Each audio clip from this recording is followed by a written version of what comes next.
सबसे पहले हम एप्लीकेशन पावर ऐप के अंदर एक टास्क मैनेजमेंट ऐप बनाने वाले हैं। एक सिंपल सी होगी, टास्क के हवाले से होगी। आपके जितने भी टास्क हैं आप उसमें स्टोर कर सकेंगे। स्टोर करने के बाद जैसे ही जिस टाइम और डेट के ऊपर आप उसको स्केड्यूल करेंगे, उस टाइम और डेट के ऊपर ये आपको रिमाइंड भी करवाएगा power app automatically. Power automate के ज़रिए हम रिमाइंडर करवा लेंगे, या हम एक एक दो टूल्स पहले से पड़े हुए हैं एप्लीकेशन 365 के अंदर, वहाँ से हम पावर ऐप के अंदर से उसको कनेक्ट करेंगे। तो हम देखेंगे एक टास्क मैनेजमेंट, या फिर आप किसी और को टास्क कोई असाइन करना चाहते हैं तो वो भी आप कर सकेंगे। तो टास्क मैनेजमेंट ऐप या कोई भी ऐप बनाने के लिए कुछ चीज़ें देख लेते हैं। सबसे पहले तो कोई भी एप्लीकेशन आपने बनानी है, अच्छा सबसे पहले तो एक चीज़ होती है, वो ये है कि आपने बनाना क्या है। नंबर वन चीज़, हमें पता चल गया कि हमने एक टास्क मैनेजमेंट ऐप बनानी है, ठीक है। उसके बाद उसका होता है डेटाबेस। मतलब कि आपने टास्क मैनेजमेंट की ऐप बनानी, तो जितने भी आपके टास्क होंगे उनका स्टेटस क्या है, किसको साइन किया है, और उसकी ड्यू डेट क्या है, और उसका ड्यू टाइम क्या है, और वो उसकी प्रायोरिटी क्या है। तो ये डाटा होगा ना, ये कहाँ पर सेव करवाना है, ये डाटाबेस इसमें चाहिए होता है। तो डाटाबेस दूसरे नंबर पे। तीसरे नंबर पे होता है उसका डिज़ाइन, कि वो किस तरह की दिखनी चाहिए, या उसका फॉर्मेट क्या होना चाहिए, लैंडस्केप, पोर्ट्रेट, और उसका फॉर्मेटिंग किस तरह की होनी चाहिए। तो ये, तो सबसे पहले हमने हमने ये तो देख लिया टाइप, किस तरह की एप्लीकेशन बनानी है, टास्क मैनेजमेंट। तीसरा, डेटाबेस कौन सा सिलेक्ट करना है हमने। डेटाबेस के लिए, अच्छा हम जो पॉपुलर डेटाबेसेस हैं वो मैं आपको बता देता हूँ यहाँ पर, जो यूज़ होते हैं उनमें। सबसे पहले तो आपका डेटाबेस जो यूज़ होता है वो है, अच्छा बल्कि मैं इस सब को ना मैं एक नोट्स के अंदर ओपन करता हूँ ताकि मैं ज़रा जूम करके आपको दिखा सकूँ। मैं क्लास नोट्स ओपन कर लेता हूँ।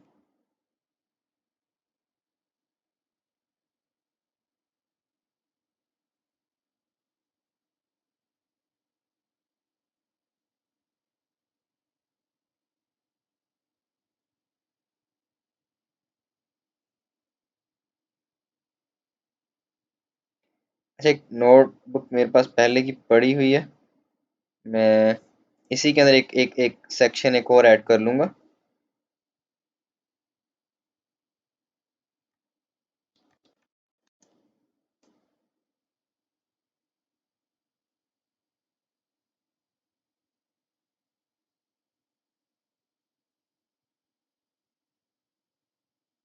अच्छा जी, नाम दे दूंगा इसको कोर्स। ठीक हो गया। अच्छा जी, तो ये मैंने पेस्ट कर लिया जी। तो हम हमें पता चल गया कि हमने एक टास्क मैनेजमेंट ऐप बनानी है, ठीक है। हमें पता है उसमें टास्क होते हैं, आप टास्क सारे वो अपने शेड्यूल स्केड्यूल में ऐड करते जाते हैं, और वो आपने एक लिस्ट बनाई हुई है तमाम टास्क की। आप सुबह उठे हैं, उठकर आपने देखा है जी मैंने ये काम करने हैं, और आप वन बाई वन किए जा रहे हैं, और उन्हें मार्क किए जा रहे हैं एज कम्प्लीटेड कम्प्लीटेड कम्प्लीटेड। और अगर कोई ऐसा टास्क है जो आपने अभी तक किया नहीं है और उसका टाइम ड्यू हो चुका है, तो आपको रिमाइंडर भी भेजेगा। ये आप सेट कर सकते हैं, आप पे डिपेंड करता है कि आप सेट कर दें कि भाई मुझे टास्क स्टार्ट होने से 15 मिनट पहले रिमाइंडर भेजो। और अगर वो स्टार्ट जो उसकी ड्यू ड्यू टाइम है वो गुजर चुका है तो मुझे दोबारा रिमाइंडर भेजो, ये आप सेट कर सकते हैं। लेकिन आपके पास एक आइडिया आ गया है कि आपने बनाना क्या है। और दूसरा ये है कि उसका डेटाबेस क्या है, उसका डाटा कहाँ पर स्टोर करना चाहते हैं। तो डेटाबेस के लिए जो पॉपुलर डेटाबेसेस हैं, 5 जो है मैं यहाँ पर लिख देता हूँ। Number one, Excel. डाटा हमेशा याद रखिएगा एक्स टेबल में स्टोर होता है। तो हर वो चीज़ जो टेबल जिसमें बन सकता है आप उसमें डाटा स्टोर कर सकते हैं। और जो आपका डाटा है वो क्लाउड पे होना ज़रूरी है, क्योंकि ये एप्लीकेशन पावर ऐप जो है ये ऑनलाइन है, तो इसको ऑनलाइन ही कनेक्ट करना पड़ेगा। हाँ, ऑफलाइन भी डाटा कनेक्शन होता है, लेकिन वो ऑन प्रीमाइस हो जाता है।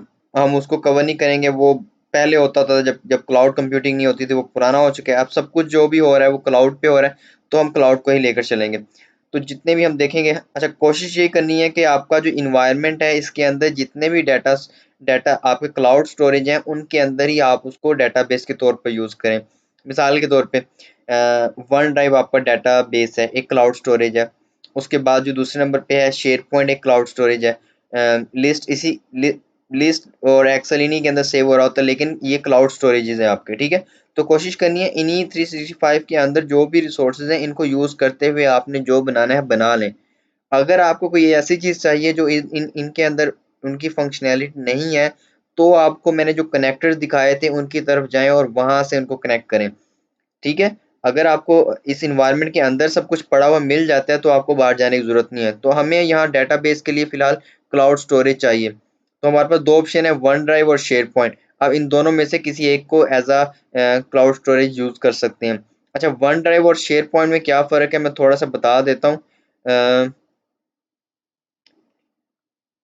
देखें, ये दोनों क्लाउड स्टोरेज हैं, ये देखें दोनों डाटा स्टोरेज हैं, दोनों क्लाउड स्टोरेज कह लें आप इसको। लेकिन इधर शेयर पॉइंट में क्या होता है, शेयर पॉइंट एक ग्रुप ऑफ यूजर्स के लिए है, ठीक है। और इसके मुकाबले में वन ड्राइव का जो डाटा आपका स्टोरेज है ये सिंगल यूजर के लिए। एग्जांपल मैं ये देता हूँ कि आप आपका व्हाट्सएप ग्रुप है, उसमें आप कोई भी मैसेज करेंगे तो एक ग्रुप ऑफ यूजर्स को वो एक्सेसिबल है, ठीक है। हर तमाम यूजर जो जिनके साथ वो शेयर्ड है ग्रुप, वो उसको देख सकते हैं। तो शेयर पॉइंट में भी ऐसी है, आप शेयर पॉइंट में जो भी डाटा रखेंगे वो मल्टीपल यूजर तक चला जाएगा, ये शेयर्ड होगा, शेयर पॉइंट इसीलिए नाम रखा गया है। बाकी जो ये जो वन ड्राइव है इसमें जो भी डाटा है ये सारा का सारा एक पर्सनल प्राइवेट डाटा है। एक यूजर है, कोई और यूजर उसको एक्सेस नहीं कर सकता सिवाय इसके कि उसको जाकर स्पेसिफिकली शेयर ना किया जाए। डाटा को शेयर करना पड़ेगा, अदरवाइज कोई और यूज नहीं कर सकेगा डाटा को। बाकी शेयर पॉइंट थर्ड पॉइंट है, कोलैबोरेशन के लिए यूज होता है। और वन ड्राइव में जो डाटा है आपका ये प्राइवेसी के लिए है और ये प्राइवेट डाटा है, ठीक है। ये आपका वन ड्राइव में प्राइवेट डाटा रखा जाता है। तो क्योंकि हम एक ऐसी एप्लीकेशन बनाने वाले हैं, अभी देखें इस पे एप्लीकेशन की भी नौयत होती है।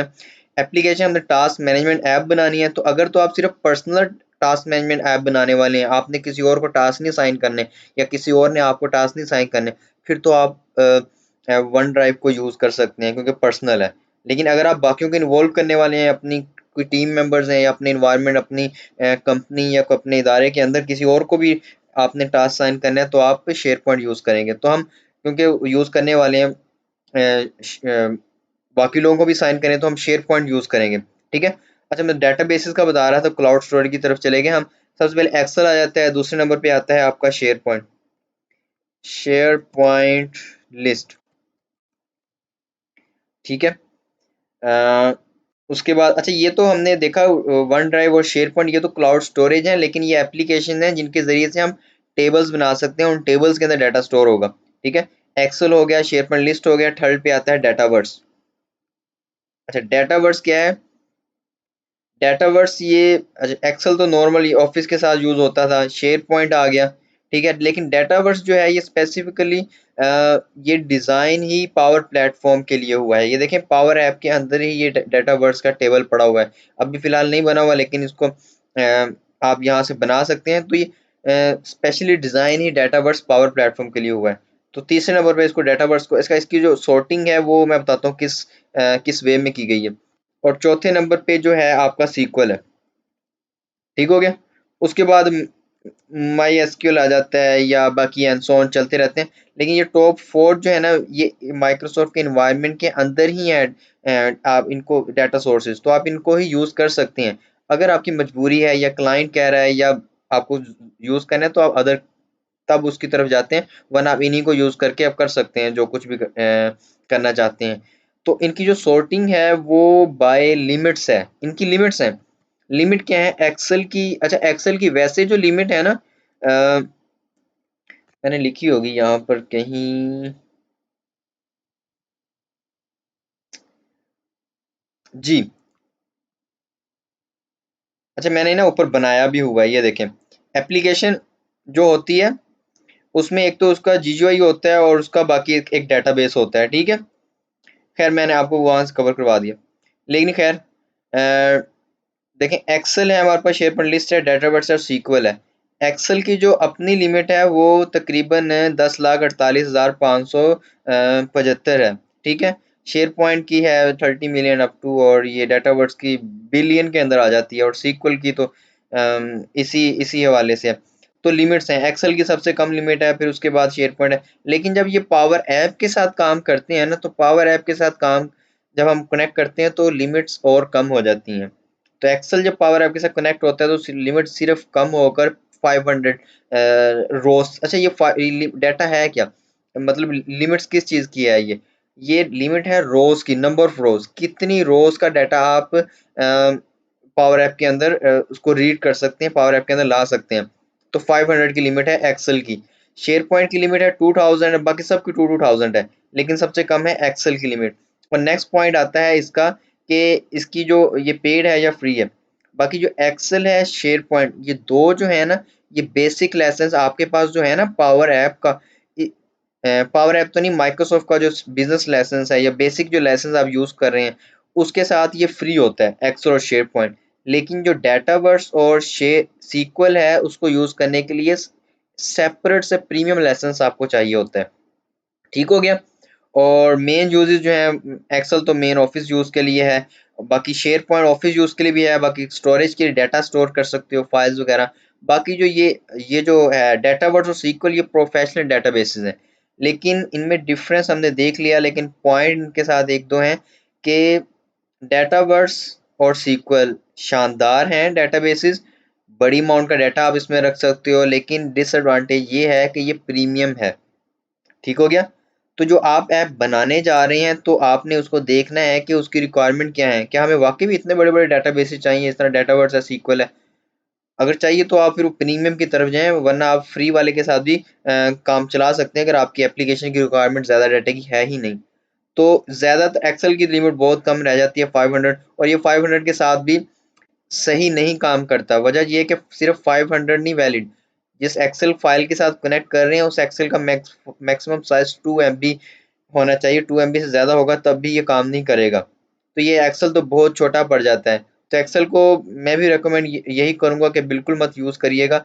हाँ, इस शर्त पे कि क्लाइंट का डाटा ऑलरेडी एक्सेल में पड़ा हुआ है, या क्लाइंट ने एक एक बहुत ही लिमिटेड हद तक एक्सेल को यूज़ करना है। इस लिमिट के अंदर अंदर अगर इससे ज़्यादा यूज़ करवाना चाह रहा है क्लाइंट, तो आप उसको क्या बता सकते हैं कि भाई लिमिट है पावर ऐप के अंदर। लेकिन लिमिट को भी हम वो देखते होते हैं, लिमिट से भी वो इसी यही यही चीज़ डेलीगेशन डेलीगेशन कहलाती है। मैंने आपको बताया था अपने पहले इंट्रोडक्शन वीडियो में।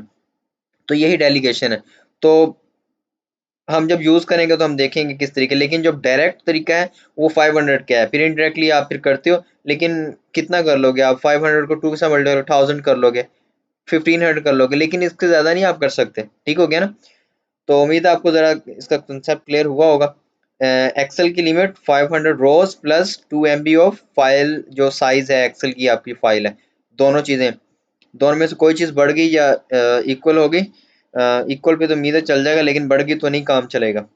तो जो मोस्ट पॉपुलर डेटाबेस है वो शेयर पॉइंट लिस्ट है, ये याद रखिए आप, क्योंकि ये इसकी लिमिट भी काफ़ी अच्छी है और फ्री भी है, और ये हर चीज़ के लिए यूज़ हो सकता है, फाइल्स के लिए भी हो सकता है, ऑफिस के लिए भी यूज़ हो रहा है, और ये कोलेबोरेशन के लिए यूज़ होता है। तो इसके अंदर वन ड्राइव भी आ सकता था, लेकिन वन ड्राइव एक सिर्फ क्लाउड है, हम एक्सेल जो टेबल्स जहाँ बन सकते हैं उनकी बात कर रहे हैं, ये सारे टेबल्स हैं डेटाबेस के।